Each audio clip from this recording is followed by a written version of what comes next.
বর্বরতার তৈরি হয়েছিল, সেই বর্বরতার প্রতিবাদে আজকের এই মানববন্ধনে সকল শ্রেণী পেশার সকলকে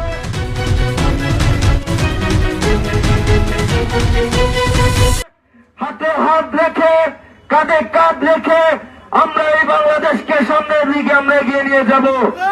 কিন্তু দুঃখের সাথে বলতে হয়, সেই ভারতীয় আগ্রাসন আমাদের উপর এখন এই স্টিম রোলার চালানোর মতো সেই পরিস্থিতি তৈরি করেছে।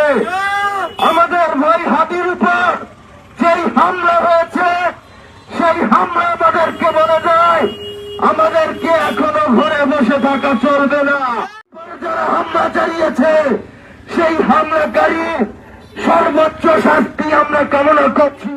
ডিসক্রিপশনে এই খুনি হাসিনা ৭৭ হত্যা চালিয়েছিল, কিন্তু তার মস্তক টিকে নাই। আমরা দেখেছিলাম পিলখানায় আমাদের ৫৭ জন ভাইকে হত্যা করেছিল, কিন্তু তার মস্তক টিকে নাই। আমরা দেখেছিলাম ২৬-এ আমাদের ২০০০ ভাইকে হত্যা করেছে, তার মস্তক টিকে নাই।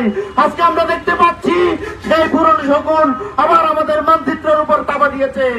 আমরা সর্বকণ্ঠে এটার প্রতিবাদ জানাই। আমরা প্রশাসনকে দাবি জানাই বিলম্বে আপনারা হাদির উপর হামলাকারীকে গ্রেফতার করুন, দৃষ্টান্ত শাস্তি দিন। অত্যন্ত শোকাতুর হৃদয় নিয়ে, অত্যন্ত বেদনা ভরা হৃদয় নিয়ে আজকে ৫ই আগস্টের পরে আবারও আমরা এভাবে রাস্তায় দাঁড়াতে হবে, এটা আমরা কখনো কল্পনাও করিনি। আমরা দেখেছি হাদির উপর গুলি বর্ষণের পরে আমাদের যে ছাত্রলীগ যুবলীগ তারা আনন্দে উল্লাসে ফেটে পড়েছে, তাদেরকে দাঁতভাঙা জবাব দিতে হবে। আমরা ৫ই আগস্টের পরে আপনাদেরকে ক্ষমা করে দিয়েছি, কিন্তু আর ভবিষ্যতে আপনাদেরকে ক্ষমা করা হবে না। আপনারা যে পুরো উল্লাসে মেতে উঠেছেন, আপনাদেরকে উচিত জবাব দেওয়ার জন্য এদেশের ছাত্র সমাজই যথেষ্ট। হাজি ভাইয়ের পর্যায়ে নারকীয় হামলা হয়েছে, তারপর থেকে ২ রাত আমি ঘুমাতে পারি নাই।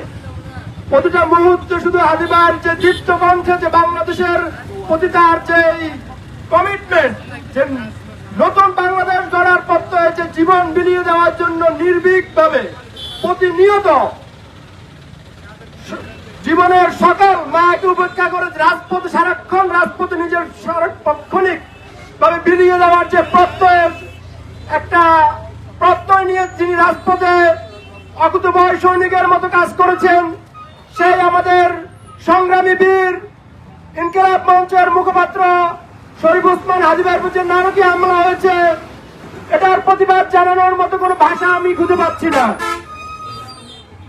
জুলাই পরবর্তী বাংলাদেশে এমন নারকীয় হামলা দেখতে হবে, এটা কখনো কল্পনা করে অপ্রয়োজনীয় রাজনৈতিক প্রোগ্রাম কিংবা যেই অন্যান্য যেই মোটরসাইকেল শোভা কিংবা হাজার হাজার মানুষ হয়ে যায়, এটা দেখে আমার দুঃখ লাগে যে আমরা আসলে কি চাই। যাদের রক্তের উপর দাঁড়িয়ে আমরা কথা বলতে পারতেছি, তাদের রক্তের কি সামান্য দায় কিংবা তাদের সামান্য যে ঋণ কি আমরা শোধ করতে পারি না? আমরা কি নতুন একটা বাংলাদেশ বিনির্মাণের স্বপ্ন দেখতে পাই না, যেখানে চাষা মসুর হতে এমপি মন্ত্রিসভায় সমান অধিকার, সমান নিরাপত্তা পাবে, প্রশাসনের কাছে সবাই সমান, উঁচু নিচু কোনো ভেদাভেদ থাকবে না, কিংবা টাকার কাছে কেউ বিক্রি হবে না। পরিশেষে আমি একটাই কথা বলতে চাই, ওসমান হাদি ভাইয়ের উপর যারা এই ন্যাক্কারজনক হামলা করেছে এবং তাদের পিছনে যে কুশলীরা, তাদেরকে অতি বিলম্বে গ্রেফতার করে সর্বোচ্চ শাস্তি প্রদান নিশ্চিত করতে হবে।